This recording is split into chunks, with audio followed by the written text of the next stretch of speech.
तो दोस्तों, स्वागत है आपका आपके ही चैनल में। आज हम डिस्कस करने वाले हैं कि महात्मा गांधी जी के द्वारा संचालित कौन-कौन से आंदोलन हैं तथा उनका क्या क्रम होगा। क्योंकि आजकल की विभिन्न परीक्षाओं में परीक्षक छात्रों से ये ना पूछ करके कि कौन सा आंदोलन कब हुआ था या कौन सा पहले हुआ, इन सभी बातों को ना देते हुए अब एग्ज़ाम में क्वेश्चन टफ आने लगे हैं, जिसमें से क्वेश्चन में मिलान के लिए दे देता है या कहता है कि क्रमवार आप उन्हें लगाएं, जिससे परीक्षा का स्तर काफ़ी ही उच्च हो जाता है। इन सभी परिस्थितियों को हम समझते हुए आज से हमारी टीम ने एक मुहिम स्टार्ट किया है, जिसमें हम लोग विभिन्न प्रकार की जो चीज़ें अत्यधिक कठिन हैं, उनको किसी न किसी ट्रिक के माध्यम से समझाने का प्रयास किया है। ये सभी अत्यधिक ही कह सकते हैं कि काफ़ी आकर्षक व महत्वपूर्ण होंगी, जो आपके किसी न किसी या विभिन्न प्रकार के एग्ज़ामों में या विभिन्न प्रकार की परीक्षाओं में अत्यंत ही लाभदायक साबित हो सकती हैं। तो कृपया इस वीडियो को आप पूरा देखें और इस वीडियो को पूरा देखने के बाद आपको ये एहसास होगा कि कहीं न कहीं आपको इस वीडियो से कुछ तो फ़ायदा हुआ होगा।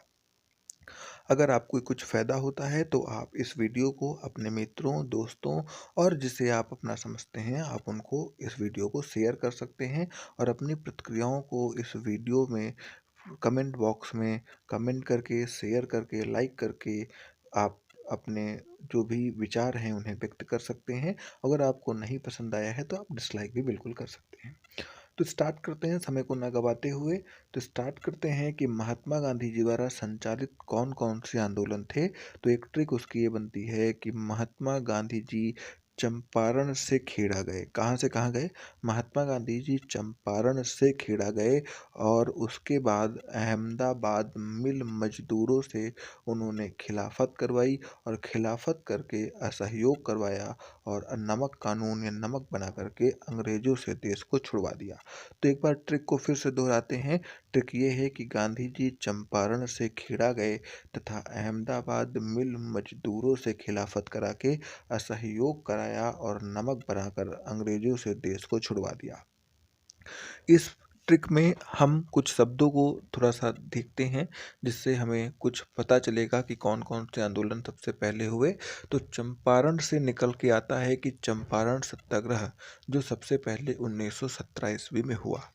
चंपारण से खेड़ा गए, खेड़ा से यहाँ पर दूसरा सत्याग्रह गांधी जी का बाहर आता है, जिसका नाम है खेड़ा सत्याग्रह तथा उसके बाद वो अहमदाबाद मिल मजदूरों से खिलाफत करा करके मतलब कि तीसरा आंदोलन है अहमदाबाद मिल मजदूर आंदोलन और उसके बाद खिलाफत करा के मतलब खिलाफत आंदोलन और असहयोग कराया अर्थात असहयोग आंदोलन और नमक बना करके अंग्रेजों से देश छुड़ाया मतलब नमक बना करके गांधी जी ने सविनय अवज्ञा आंदोलन की मुहिम को छेड़ा, जिसके बाद गांधी जी ने करो और मरो का नारा देकर के भारत देश को आज़ाद करा दिया। तो इस प्रकार इस ट्रिक में हमने देखा कि गांधी जी चंपारण से खेड़ा गए और अहमदाबाद मिल मजदूरों से खिलाफत करा के असहयोग कराया और नमक बनाकर अंग्रेजों से देश छुड़वा दिया।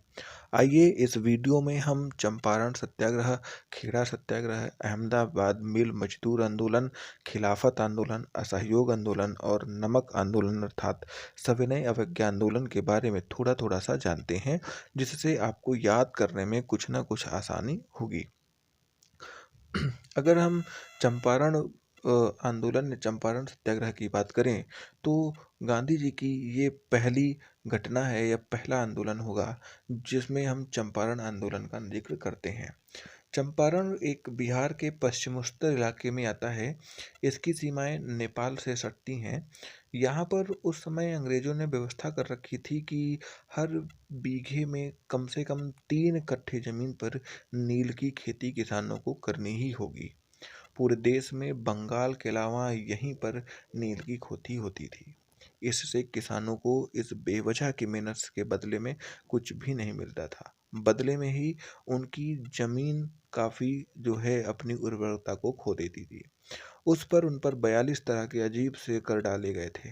राजकुमार शुक्ल इस इलाके के एक प्रसिद्ध किसान हुआ करते थे।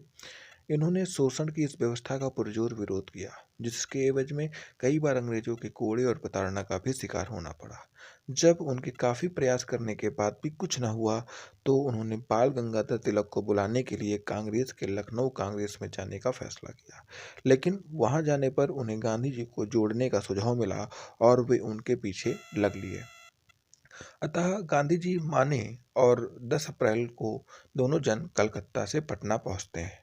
वे लिखते हैं, रास्ते में मुझे समझ में आ गया था कि ये जनाब बड़े ही सरल इंसान हैं और आगे का रास्ता मुझे अपने तरीके से तय करना होगा। पटना के बाद अगले दिन वे दोनों मुजफ्फरपुर पहुंचे। वहां पर अगले सुबह उनका स्वागत मुजफ्फरपुर विश्वविद्यालय के प्रोफेसर और बाद में कांग्रेस के अध्यक्ष बने जीबी कृपलानी और उनके छात्रों ने किया। शुक्ला जी यहाँ गांधी जी को छोड़कर चंपारण का रुख करते हैं ताकि उनके वहां जाने से पहले सारी तैयारियां पूरी की जा सकें। मुजफ्फरपुर में ही गांधी जी की मुलाकात राजेंद्र प्रसाद से हुई और ये उनकी पहली मुलाकात थी। यहीं पर उन्होंने राज्य के कई बड़े वकीलों और सामाजिक कार्यकर्ताओं के सहयोग से आगे की रणनीति को तय किया कि किस प्रकार से चंपारण इलाके को इस नील की जो बीमारी है या नील जो प्रथा है, इससे किस प्रकार से मुक्त कराया जाए।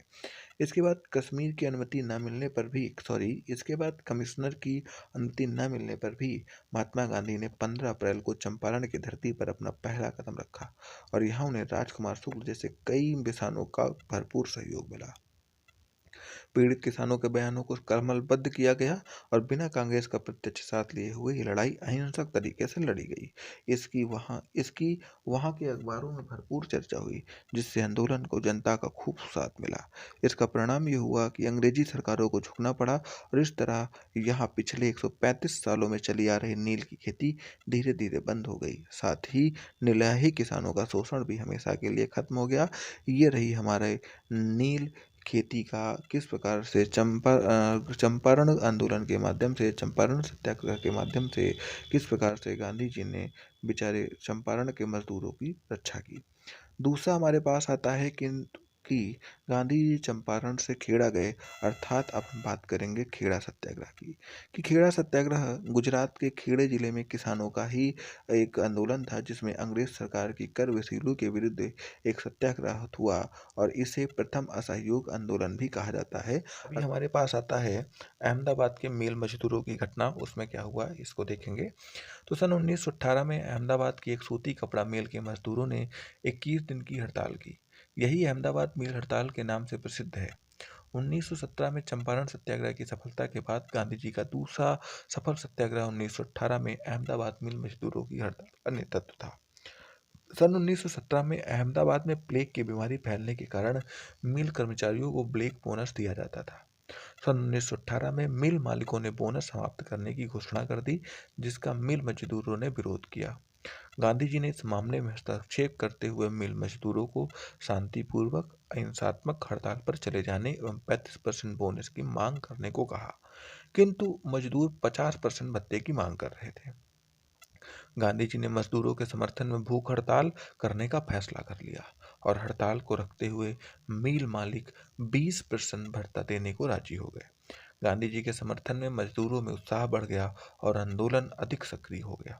इस आंदोलन में अम्बालाल साराभाई की बहन अनसुईया बहन ने गांधी जी का साथ दिया और एक दैनिक समाचार पत्र का प्रकाशन भी किया कि मजबूर होकर मिल मालिक मजदूरों से समझौता करने के लिए तैयार हो गया और सारा मामला एक ट्रिब्यूनल को सौंप दिया गया। ट्रिब्यूनल ने सारे मामले को देखते हुए मजदूरों को 35% भत्ता देने की घोषणा कर दी, जिससे हड़ताल समाप्त हो गई और इस प्रकार गांधी जी का ये आंदोलन भी बहुत सफल रहा। अब हम ट्रिक के अनुसार अगले आंदोलन पर चलते हैं और अगला आंदोलन है हमारा असहयोग आंदोलन। असहयोग आंदोलन का प्रस्ताव कांग्रेस के कलकत्ता अधिवेशन में 4 सितंबर सन 1920 को प्रस्ताव पारित हुआ। जो लोग भारत में उपनिवेश को खत्म करना चाहते थे, उनसे आग्रह किया गया कि वे स्कूल, कॉलेजों और न्यायालय न जाएं और साथ ही साथ कर न चुकाएं। संक्षेप में सभी को अंग्रेजी सरकार के साथ सभी ऐच्छिक संबंधों के परित्याग करने को कहा गया। गांधी जी ने कहा कि यदि सहयोग का ठीक ढंग से पालन किया जाए तो भारत 1 वर्ष के भीतर स्वराज प्राप्त कर लेगा। अपने संघर्ष और विस्तार करते हुए उन्होंने खिलाफत आंदोलन के साथ हाथ मिलाया, जो हाल में ही तुर्की शासक कमाल अतातुर्क द्वारा समाप्त किए गए सर्व इस्लामवाद के प्रतीक खलीफा की पुनर्स्थापना की मांग कर रहा था।